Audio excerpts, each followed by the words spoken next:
This is the Drop the Clutch podcast, a fan-run podcast full of guests, controversy, and opinions about the sport we love that sometimes drives us insane. Hey everybody, and welcome back to episode 25 of Drop the Clutch. I'm Ruth. Tonight I'm joined by another co-host, Nick, and our guest tonight, Elliot. Hi guys, how are you today? Yeah, I'm good. Hi, I'm good, thank you. That's good. Should we jump straight into it then? Because the British final was last night, wasn't it? Yes. Oh, yes, it was.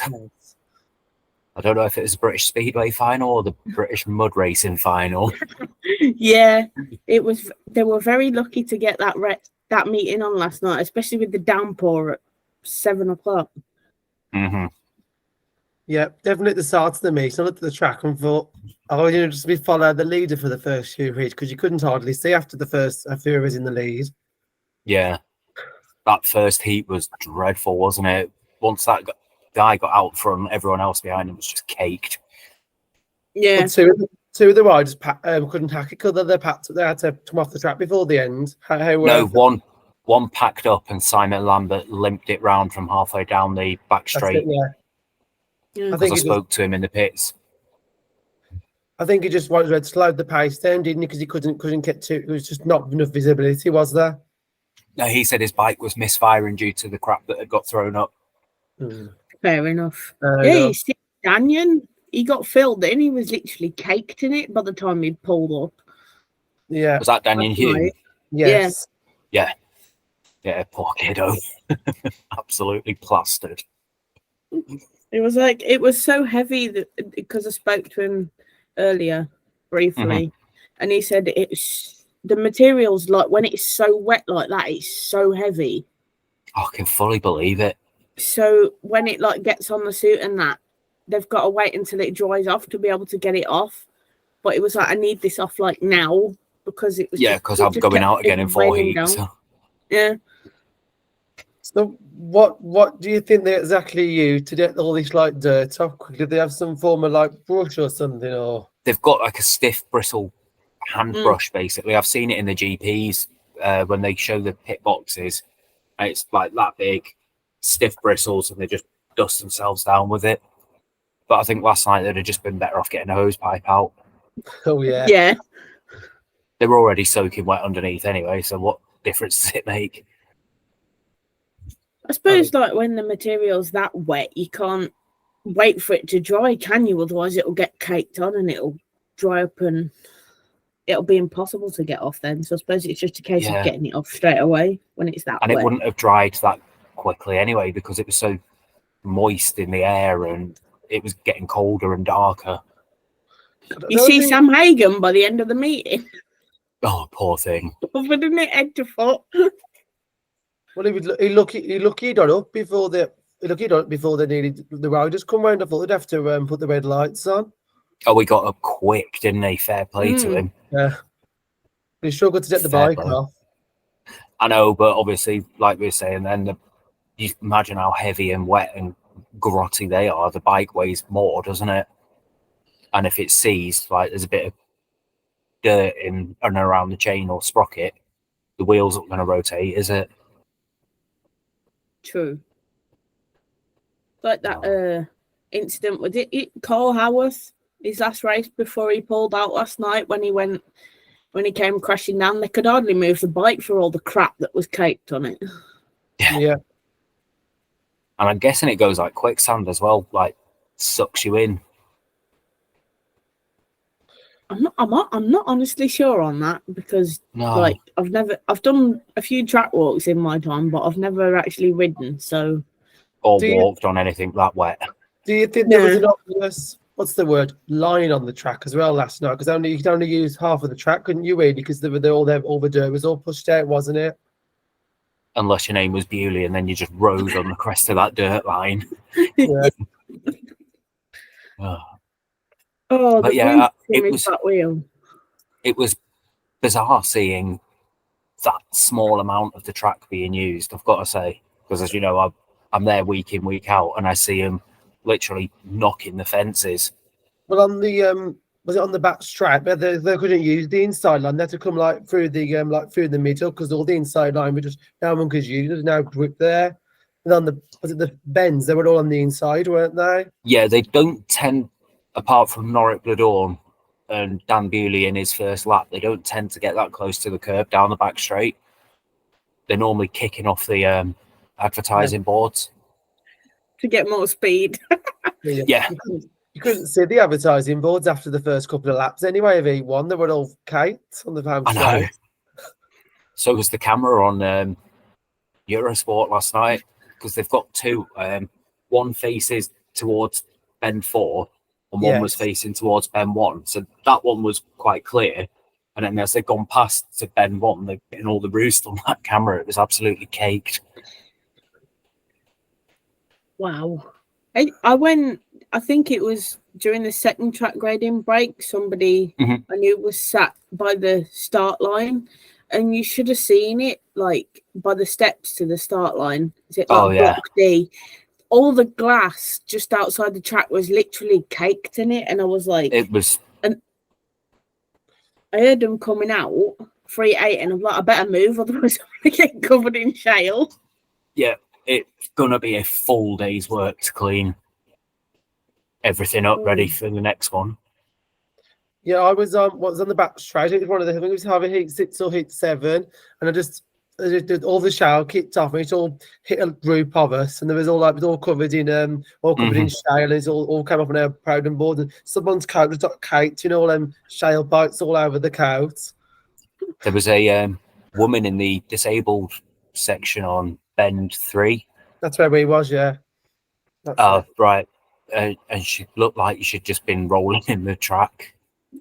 Poor thing. Oh, yeah, it was about heat 6 or 7, just before the rain. It was all just caked in it. Yeah, because it was all just coming up on that bend. Yeah, the poor woman's in a wheelchair and everything, so she can't exactly run and turn away and whatever like we all do. Yes. So she was literally caked, the poor thing. Sounds not nice. I bet that was a cold drive home. Can imagine so. No, I took a few hits to the side of the head. What, with shale? Yeah. I think I was glad I was sat in G block in the grandstand then last night. Near the back. You were up near the back, weren't you? Yeah. No, everyone in South Stand got pelted. Correct. Unless you was near, if you're on the front, you got pelted. And if you was wide on the front as well, you got soaked as well when the showers came down. Yeah. But even people that were stood in the back rows were getting pelted. Yeah, I think it was coming quite sharp, wasn't it, on the bends? Yeah. And because they weren't using the full width of the track as well, there's more space for it to fly and get flicked. Yeah. Sounds like a lot of people, a fair few people had a lot of washing to do when they got in then last night. I don't know if you noticed my trousers last night. They were all had patches of normal trousers, and my Proudham sheets. I've got patches of shell on my Proudham sheet as well. So I did notice when we met you in the Craven Suite after that, he was literally covered in it. It was all up his top. Yeah, that's what it was like. Yeah, I got caked and I wasn't even static last night. I was roaming. And I came home and had to just put everything straight into the wash. Get out of that. I have enough issues with that after moving the sheets on a Wednesday night and coming home and thinking, oh God, I'm disgusting. Yeah. Yeah. But, so, go on. Highlight of the night for you guys. Got to think about that.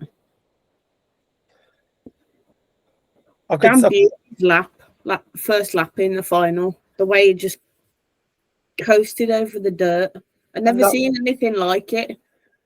And the annoying thing was we didn't get to the end of that way because I said after that was the fastest lap of the night as well. Yeah, it got called off just starting heat 4, wasn't it? Lap 4, even, sorry. which is completely understandable if somebody's down on bend 4 like that. They couldn't get up. They couldn't get out of the way. We've all seen what happens on bend 4. That was it last year in the British final. Bomber decided to ride the air fence round there, didn't he? Yeah. Well, didn't decide, but you know what I mean. Yeah, I get what you mean. And like they're all dicing for position to try and get across the line. We've seen them 3 abreast going through bend 4 before now. It was quite close in a couple of the heats, wasn't it? Really on the finish line, that seemed to like close them, didn't they? In a couple of the heats as well. Yeah, like Charles Wright had like 1 or 2 where he'd like sneak out of bend 3 under someone into bend 4 and then half a bike length. Didn't Charles White win one of the races? He wasn't winning, was he? Till the last second, was he? No, I think he won one like completely outright. Yeah, I think it was second. Must have been the second place then, probably then. And I think he snuck second. Yeah, that's it. Yeah. Yeah, I think it was his second race that he came under Kyle Howarth. Yeah, I didn't think he won that one outright either. That's it. Yeah. Came under him on the 4th bend and literally just beat him to the line by like a bike length, and I was like, "Wow!" Yeah. He's showing his track knowledge there, though, wasn't he? Yeah, definitely. Definitely. Wasn't, how many times have we seen him do that for the Aces? Way too many times. But it's a good thing to see too many times. I was going to say, Charles White's not riding for Red Card tonight either, so I don't know if he's got some form of injury from that fall last night because he's not able to ride for a couple of days or maybe more. Yeah, it's a possibility. Yeah. Could just be a bad sprain or strain. Like leg gets stuck in the mud and twists your knee. They haven't said exactly what the reason was when they put it on Twitter this morning. So it could be anything. I haven't read the full what's the in and outs into it. Soon tell me. Have a look on his Facebook page. Well, my highlight of the evening was Mr. Simon Lambert's Heat 9. The way he came out of that gate and he just blasted and he was like half a straight ahead by the end. Oh, yeah. Yeah, that was good. And then he did pretty much the same thing in 13, if I remember correct. Yeah. Rode his socks off. Yeah. It's just literally a shame. In his last heat. I was going to say his final heat. Wasn't his last heat quite hard because he had the all top light riders that were all battling for the same places, like Brennan and Bewley and Harris. They were all battling to try and get into the final, wasn't they? So I think it was a bit unfortunate. I think Bewley needed a point to secure it, but Tom and Bomber were going for the ride off, weren't they? Yeah, Dan Bewley was already on 10, so obviously he was pretty much through. It was obviously Brennan and Lambert, wasn't it? Because Harris was on 8, so obviously he was trying to get through as well. Yeah. Yeah, it was literally every man for himself other than Bewley in that heat, sadly. Yeah, so I knew Are you on about heat 18? 17. In fact, he wasn't in 17. Oh, Charles White, you mean? In 17, yeah. In 17, it was Lambert Brennan. Yeah, he got excluded. He fell, didn't he? Had that accident, didn't he? Yeah. Ran into the fence, yeah. That's why I think that's why he's not riding tonight. Yeah. Or tomorrow. So I don't know how that will affect him being fit for Friday. I don't know. I have to say. He needs to be fit for the weekend as well, doesn't he? Yeah, that's exactly. Because I read somewhere the other day that he's been included in the Ratzlaff squad. Oh, Sunday. Yeah. Or Saturday, whatever it is, yeah. So he's in the squad over there now with Dan and Ty. Artem, Magic. I imagine that's on Dan Bewley's recommendation. and his merit. You know, he's he's not exactly shy, is he? No, No, true. not. He got that Even if he's momentum. just there as injury cover, number 10 Yeah. or whatever.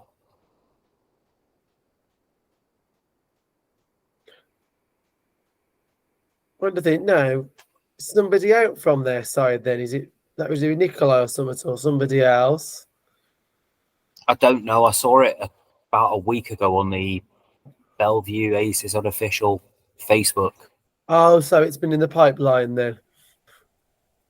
Yeah, I don't know how much truth, but I can't see it being posted without. Official knowledge, No. yeah. I mean, I need to look up respective clubs and statements and whatnot, but I can't foresee it being published and out there if it's not true. Yeah. I think like you said, it was on the unofficial, and somebody who follows all the transfers and that between the Polish clubs have posted it in the unofficial. Yeah, and I believe his mum liked it Yeah. or something, because somebody then said, "Oh, the second you see that name like in a comment, you know." Yeah, true. I don't know. As I say, it's all whatevers and ifs and buts. But if that is the case, then fair play. True. Fair play to him. Mm. I think more British riders deserve to get a shot out in Poland. They do. And I think more Polish riders should come and give our tracks a go. Yeah, because it's And all learn. about the track craft. I was going to say, learn the tracks, learn the craft, and then you could literally go anywhere in the world and ride. Exactly, because you see these poles, they're used to the big, flat, wide open Polish tracks. And then when they go to a tight technical track, they've got no idea and they struggle. Yeah. Exactly what I was thinking, because they're not doing different countries or different tracks and different team setups as well, isn't it? And different ideas in the UK, isn't it? Yeah, like every single track in the Premiership is completely different to the next. Mm. Yes, there may be a similarity in the fact like Ollerton and Bellevue are both nearly 400 metres in length, but that's the only similarity. But Allerton's short, skinnier straight. Mm. But isn't Bellevue more competitive and more quicker as well, and Sheffield a lot slower? No, I think Sheffield would probably be the faster track because it's physically bigger. Yeah, but I always think Bellevue's more competitive, isn't it? Symmetration at Sheffield, to be honest. I always think of him Bellevue more competitive. I don't know, to be honest. Yeah, I've only ever seen Sheffield like when it's on Eurosport. I've never physically been to watch it, so I couldn't actually tell you. I suppose then if you look at like some of the other tracks, like Kindling, I suppose Kindling and Peterborough are a bit different, aren't they, as well? And Wolves is like a donut. Yeah, correct. For I suppose then Kindling and Peterborough use a different type of material on the track as well. They use like a clay-based surface, don't they, as well? So that could make it different as well. Again, I'll take your word for that because I've only ever been to the National Stadium, so I couldn't tell you surface materials and I haven't been whatever. Street, so I haven't Every a clue track what has it's like a to have a different listen setup. on the TV. Yeah. Well, from what my dad's told me about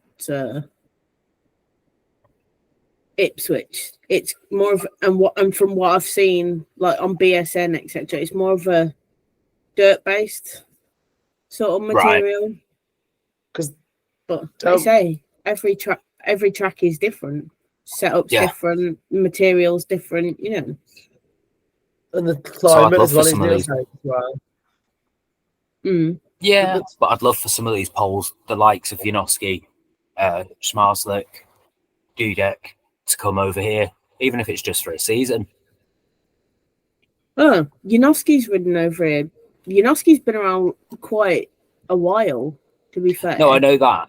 And Mm. like you said, Smarslet rode for the Brummies in the teens as well. But, you know, Yeah, It's changed a lot since then. The leads just Yeah, changed yeah. with many different teams. even the bikes themselves have come on since then. Development. Yeah, we're talking 6 years ago, so things have changed. I know not a great deal because there's not masses that can be changed on a speedway bike, but what is it Team GB were going on about at the World Cup? Was it ignition boxes have come in recently on speedway engines? I've never heard of that. electronic then. ignition systems. There you go. That's it. I Robert never heard Lambert of that. used it last year. Do you not remember the little flashing box when Lambert was riding for the Aces just behind his leg inside You're the talking about the covers? transponder things, or No. no? It's electronic ignition for the bikes. Where you Not can heard like of that advance and either. retard it a little. If you can Now go you back and mention watch it,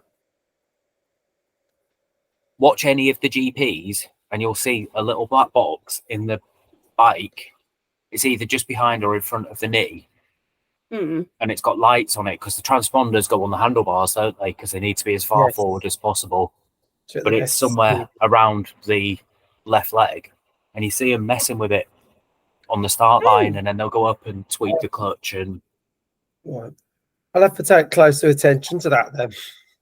yeah, Robert Lambert definitely uses them. I know that Woofy uses them. I'm assuming Bewley will. I think I'm direct. I it think was an at Cardiff, Aztec I'm thing.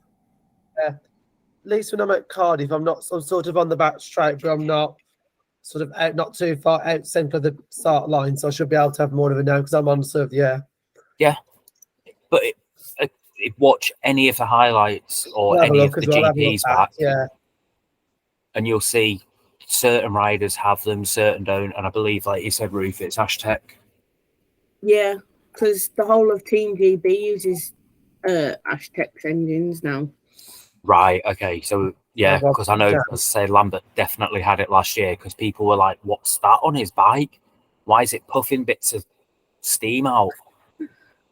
But it's a good thing because when I first started going, I'm always used to like the bump start. So you just push it until it gets going. But if the electronic ignition kicks in before you need to bump start it, then that's better, isn't it?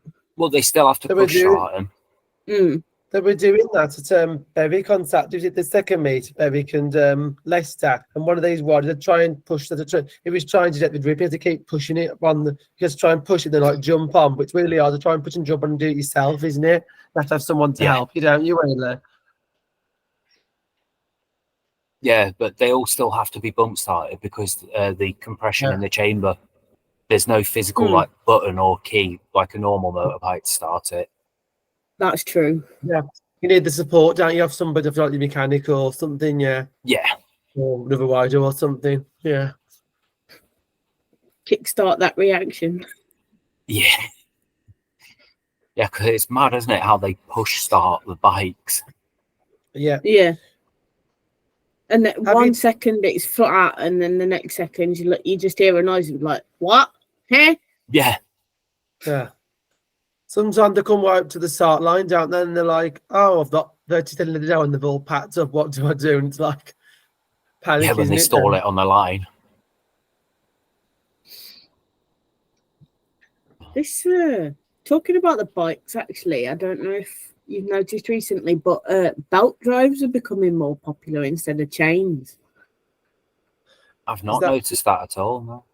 Is that because the chains Ace are Piper's got one. Oh. Is that primary or secondary? I think it's both.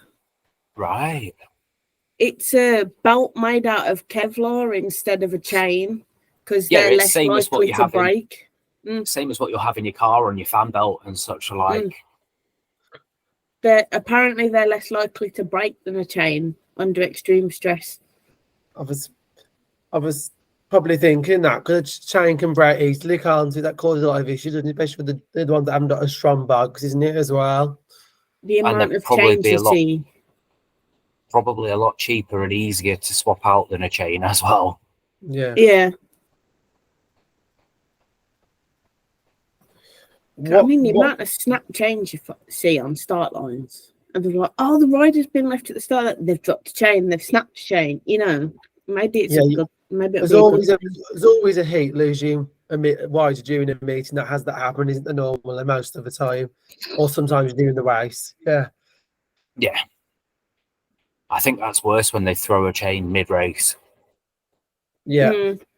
Especially if they're winning as well. It's like a final and they're winning. You go in full clap, 70 mile an hour, and then your bike decides, nope, game over. Yeah, literally. Me no move no more. No.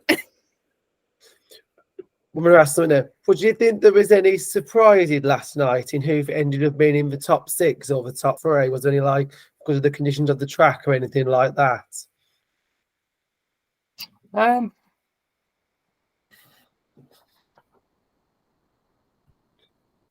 know. I expected Simon Lambert to do better because he likes the deeper tracks. Yeah.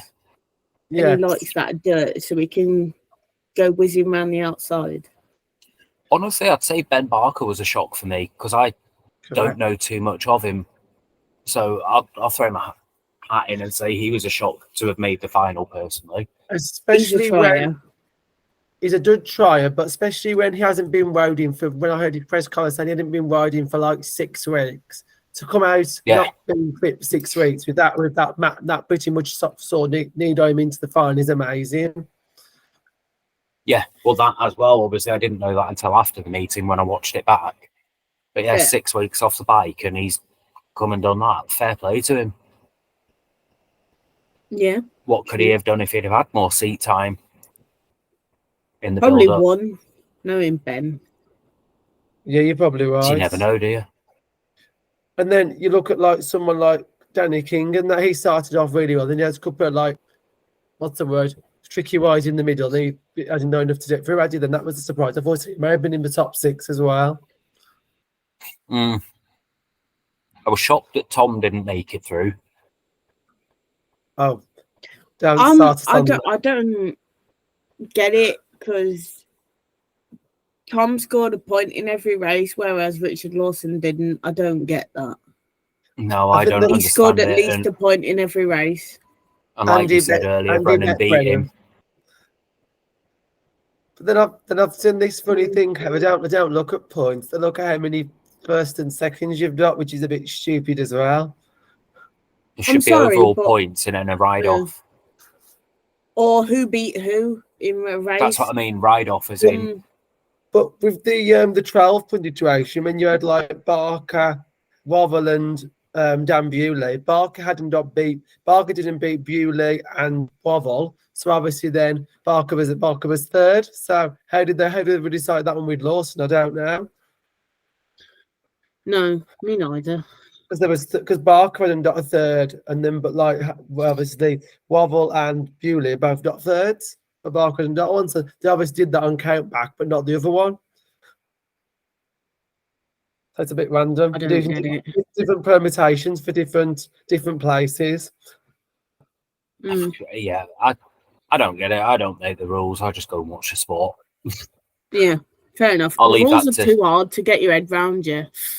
Yeah, and there's so many little sub rules that they change to suit narratives and whatnot. Yeah, the rule book needs whipping up and redoing again because it's just too complicated. It's too big as well when you want to try and needs writing by a 5-year-old.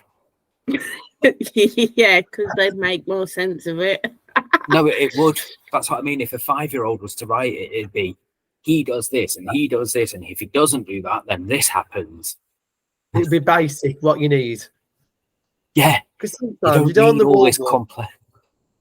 You go on the rule book and you try and find something. Oh, why have I done this? You try and find something. And you have to like click about 3 or 4 different options and think, that isn't what I want. Is it that? And then you can't find it what you want. It's all in different places. And you try and go back and your page is expired and then you've got to start all over. Exactly. Yeah. No. So do you think that it will be? Who do you think the two reserves will be then for the Grand Prix? Then from the line, last time they'll use the line. They'll just pick people at random, like we did last year. Probably be, I don't know, might be second and third. Who knows? Yeah, I reckon it think should be it'll the be- two best youngsters. So do you give Barker a chance because then he's not done it before and he finished third, and then do you have to say a youngster then that could do it then for the last option then potentially? I don't Well, know. realistically, it should be the 4 riders that made it to the final, shouldn't it? Because obviously Bewley's already there as a GP Correct. rider.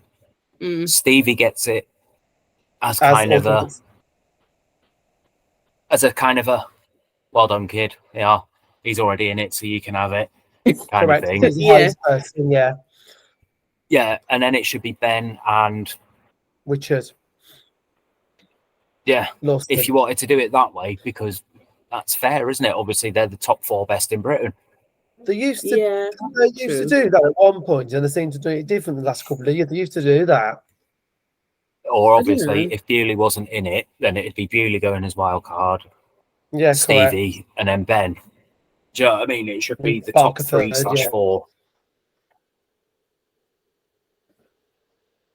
That's how I would do it, because that's logical.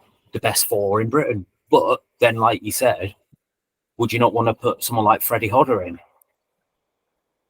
Or Ace Piper? Or Joe? But then would that be out of their depth? We've all got to start somewhere, kid. Yeah, You're there to And you're make not guaranteed a ride as a reserve. They're literally Correct. there to make up the numbers. yeah. But then sometimes I know that wasn't it- sounds mean, but it's true. No, it is mean to say, and I get what you're saying, because it's, you've got your field of 16 riders, and you need 17 and 18 to just back it up, basically.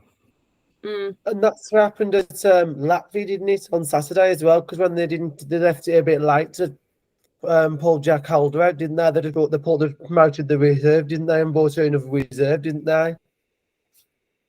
2 Well, days they did before it last just night before- yeah. They did it That- last but night that- as well, because Sam Hagan was Yeah. number 17. He got bumped up. Freddie then got bumped to Yeah. 17, and I Paul Bowen got a call.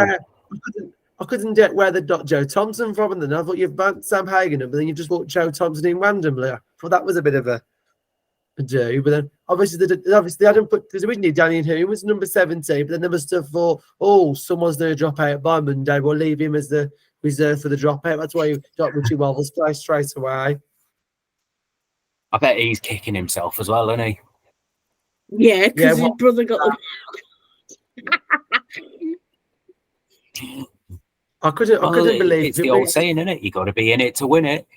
Mm. What do you think? What do you think he was moaning about the format for? And now he wants to go back to that multi-rounding, down like semi-finals and then a qualifier. And then I'm thinking there ain't enough riders to do that anymore, unfortunately.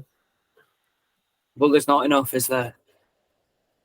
There's barely No, enough but to go it- around the top flight, let alone.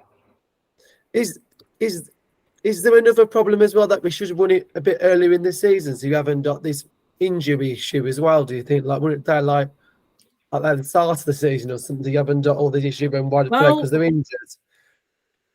They run the under-21 semis at the beginning of the season, so I don't see why not. I think And they'll then try and do it mid-August for the weather, though, because Mm. as a general Not the last rule, 2 years. no, but as a general rule, mid-August is supposed to be nice, isn't it? And there's not that many meetings. True. Not this year either. We're in a last-minute scramble. Well, yeah, I get that, but I don't know. yeah, I no, don't know the where we'd last have 2 years have been shocking. I don't know where we'd have fitted in the extra meetings that Wobble was talking about. I was thinking, where do you fit those in, mate? Do you do me a solution? Well, there is probably ways around it. But Yeah, but I suppose couldn't you have had like a top like say 4 or 5 of them on the white top of the average, and then like say top 6 and have like then they're like the top 4 or 5, then qualify, and then like the 2 semi-finals or something. Then you'd have to have enough riders. Then wouldn't you be using all National League standards, wouldn't you as well then in the qualifiers? Yeah, it'd quite literally be open Premiership and National League. Championship, yeah. Which then you might as well scrap the under-19s and the under-21s as well, and just make it one big giant best of British, and that'd be that. And that's your issue. Then you're cutting out all the other competitions, aren't you? Yeah. If you were to do it that way, like you were just suggesting, like 4 groups rounds, then into your quarters, then into your semis, and then your final, you'd have to include all the National League riders because there's not enough.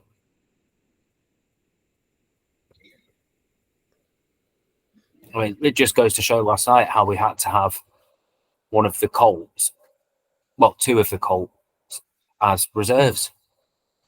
And then you had Sam Hagley in there as well, so you had 3 really. And Sam Hagley's riding for Birmingham, but it's 3 of the National League riders. Yeah, 3 Bellevue Colts / Brummies and whatever riding in the senior championship. Freddie Hodder's only just turned 17, for goodness sake. Yeah. And they probably got Paul Bowen to do because he was local, didn't they? But who can we pull him in the afternoon just to fill the extra reserve slots? Yeah, well, he did post on his Facebook or Insta last minute call up to the British final, like he does. So I can imagine it being like a midday phone call. Can you get down here for 5 o'clock, mate? And I bet Joe was the same, but no, Joe doesn't live too far. It's only like Leicestershire, right? Isn't it? So that's probably another thing as well. It's near Polesworth, Baddesley, somewhere near me, because I see the Thompson twins down Ventura all the time. So it's in that far. I think like it's probably the same journey we had yesterday afternoon. Then so yeah, hour and a half up the M6. More like 2.5 hours. I know, that's why I said it with a smile on my face. I know what that motorway's like. It should be an hour and a half up the M6. I've done the M6 car park. Right, I have done it for an hour and a half from home before, but that is very, what's the word? Rarely. Would that be on a lunchtime meeting for Wolves by any chance, where you're setting off at 10:30? I've done it on an evening meeting as well. We did it once in July. I couldn't believe it. Left Wolves 4:20, got to the track by 5 to 6. I couldn't believe it. But then coming back, it took me double the time. So that was just useless. Well, that serves you right for rushing there then, doesn't it? No, but the motorway was clear, so that's just the right way. Couldn't even use the motorway on the way back. There was all these little closures. Oh, sod that. I don't know. Anyway, do we so we've got this, so we've got like Steve Rovell and that in the not through in that, and obviously that. Do you think he'll be able to do well in the Grand Prix? Do you think he'll set a good standard? If he gets a ride, no, he's with I think he'll hold his own. Yeah, Steve Rovell's the wild card, isn't he? So I think he will hold his own, which is a case of just how well he will do in the heats, isn't it, really? So the that's what I mean. Yeah, because obviously they're the 16 best on the planet, aren't they? Or however many it is. 15. To be fair to him, he is one of the few British riders that are riding out in Poland. Mm-hmm. Yes, good point. And he's done what I did before. That was years ago. I don't know if he rode there or not. I'm not 100% sure. He was a reserve. Yeah. And he's had GB stuff as well, hasn't he? Mm-hmm. Yes. So it's not like he's not used to the big moment, but it's just whether or not he can hold his own on that day. True. Yeah, I was over the moon at the end when Bewley down the lead and then Rovell was second. I thought, just come on, Rovell, just hold on 4 laps. Yeah, stay on your bike. Stay on your bike. Stay in second. It was like, yes, you've got this. And then I thought, yes, that's what I want. I couldn't believe it. I wasn't expecting him to do in the final at the start of the night, because I know Bellevue is kind of track is where there for years, but I just wasn't expecting it when I saw the calibre of the lineup. But it just worked in his favour. One thing I noticed last night, I don't know if you guys did, the lack of individual Kevlars as well. Yeah, they were all team ones. Tom Brennan was in his own. Oh, you mean lots Sam of them were in Hagan the was in his own. But like Bewley was wearing his aces. Charlie was wearing his aces.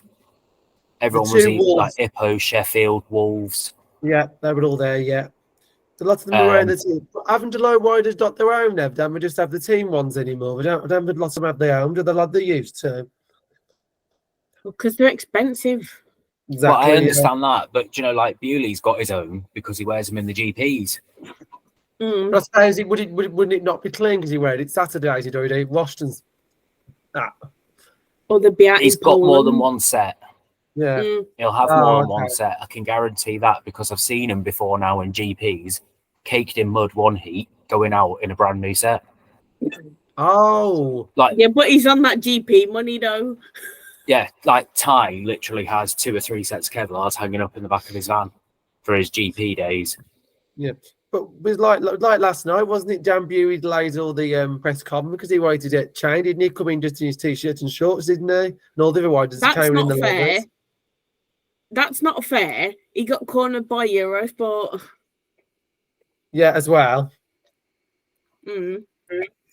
But yeah, like, it was just, it seemed bizarre because last year, I think it was, or the year before, no, it was last year, wasn't it? Adam Ellis had his own Yes. Kevlars with his tassels on it and everything. Oh, and yes, I remember that. And he was, because he started off really well last night. I was thinking, oh, he's going to do really well and get to the max. And then they seemed to flitter at the end. yeah, but like they all had their own individuals. Like Bewley wore his GP ones and That's so it, on. yes. But last night, majority of them were in team colours. Maybe they didn't want to get him dirty. Maybe they saw, Yeah, I don't want to risk getting a new suit all dirty. And probably after the first heat, if you weren't in the league, it was you couldn't see it anywhere. Because you well, couldn't this is true. Because you try and defy the heat, some of the heats, and you couldn't. If you hadn't got your race card in front of you, you wouldn't necessarily know who was in the heat because you couldn't see the numbers. Yeah, I Yes, didn't have a clue for most of the night, apart from when Dan Bewley went past because his bike's quite distinctive. Does that be covered as well? Wasn't that the bikes were and the levers, obviously? Yeah. No, but on the whole, I think it was a really good meeting, and I think we were very fortunate to be able to have witnessed it. And obviously, Phil Morris obviously put the foot down, didn't he? He said that they had to widen, not just down with the condition. He didn't give them like a chance to like argue the case, did he? Obviously, none of the riders moaned. No, not one. From what I've heard, a few had a few concerns. Knew that. But once Heat 1 was done, they were all like, "Nope, sound, let's go." Well, it was the minute I think Andy everyone's went out on. Yeah. The minute Andy went out on the tractor, and he was ripping it up and turning the material over, the track settled, and yeah, it was fine from then on. I think once everyone had done one wide, and then you got the second set of race, especially when you got to start heat 7 and 8, there's a bit more competitive as well. Then the second odd bit, there was a lot more competitive then. Yeah, Andy couldn't get the tractor out until after Heat 4 because it was that wet and boggy that the tractor would have just sunk into the top of the surface. So he needed the bikes to literally clear the top layer for him so that he could go out and rip it. Correct. And that's a good thing. If they started doing 7:30, so they got back time to like do the track if they needed to, and then in case the rain came and they could work around it, couldn't they? Yeah. Yeah. So I thought the pace was really good. We got to about, it was like 9:10, and we got like 20 odd heats, and I thought this is doing well. Then I was like, we should do one wee one as well. They learnt from last year, which says a lot. And we've got Phil Morris cracking the whip now.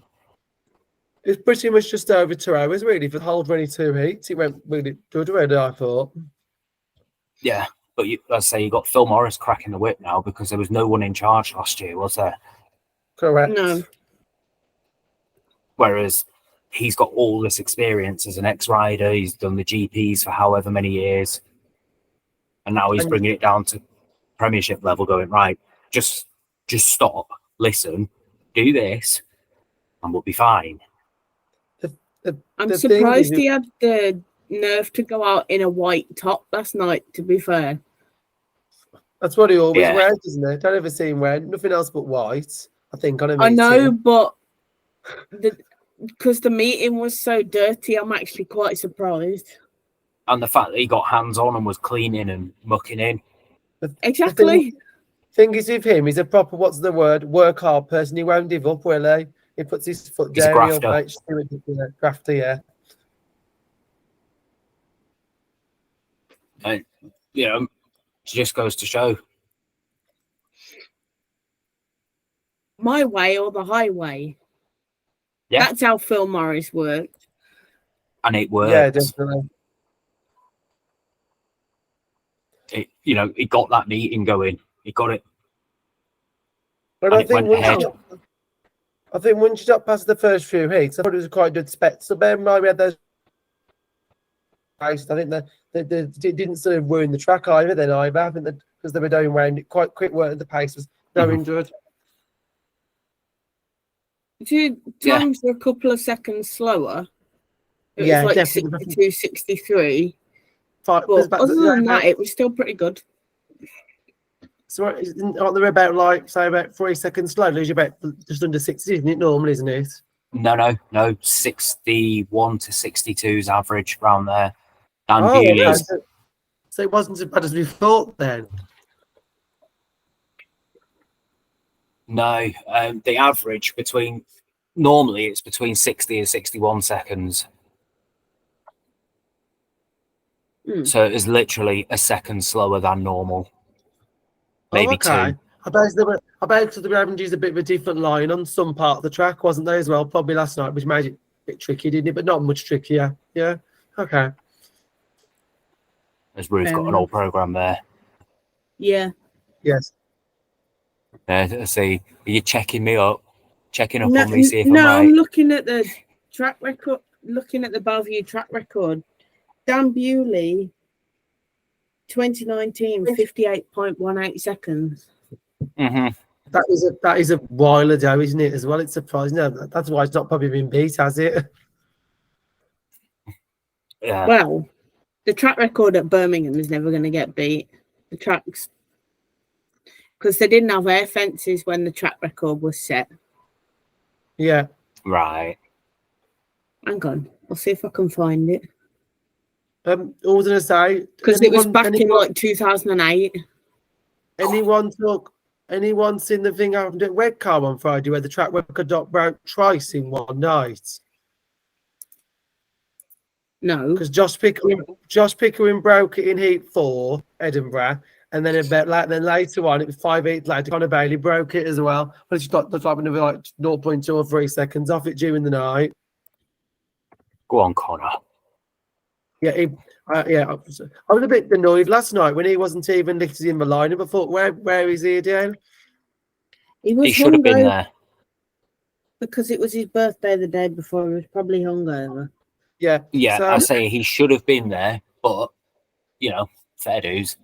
That's it. I've got the red car thing up from Friday now. So there was for the track was 52.7 by Pickering, and then Bailey knocked another second, but it was 52.6. And Bailey wasn't even leading. Bailey had to get round Pickering as well to win the heat in the first lap. So yeah, because the most of the heats are average at like 53, 54. So that was quite quick, to be honest, those two heats. How long's the track at Bellevue? I think it's around 360. Right, it's on the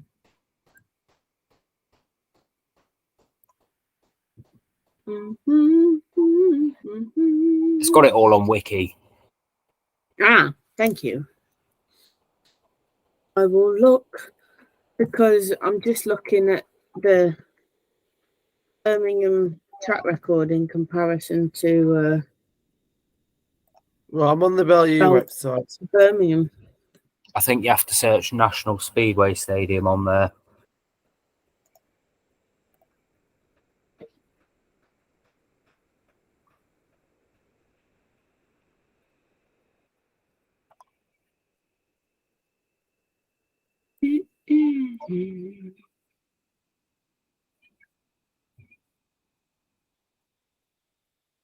There's not much on here.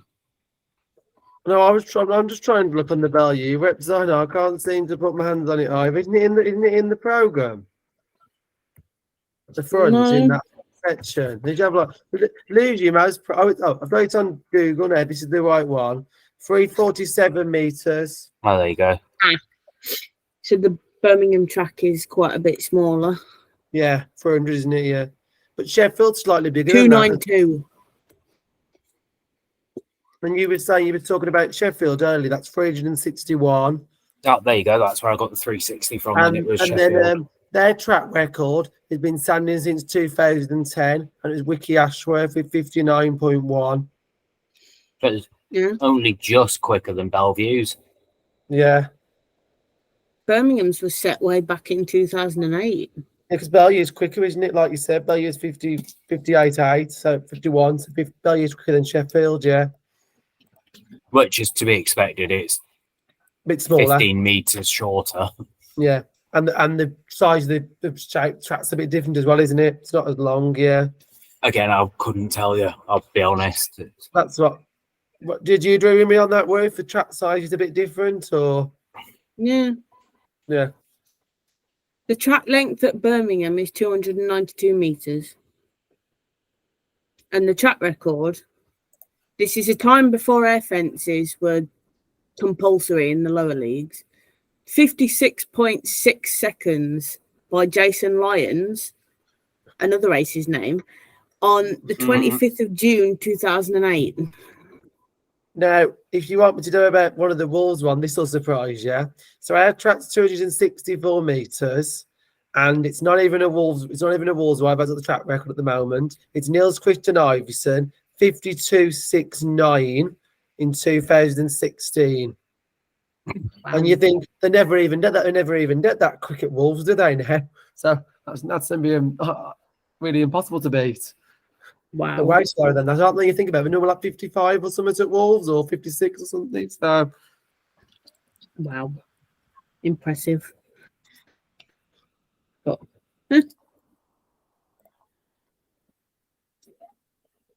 Oh, excuse me. I think we've got a good length episode, to be honest. Yeah, I was going to say, I'm going to have to get going shortly. It's all right. I'll wrap it up then. Thanks, everybody, for listening to Drop the Clutch episode 25. Massive thanks to... Or watching, yeah. Massive thanks to Elliot for joining us on such short notice. We appreciate it very much. And, yeah, man, thank you. Thank you. Been really good. I really enjoyed it. Nice conversation. Good. And yeah, that's it.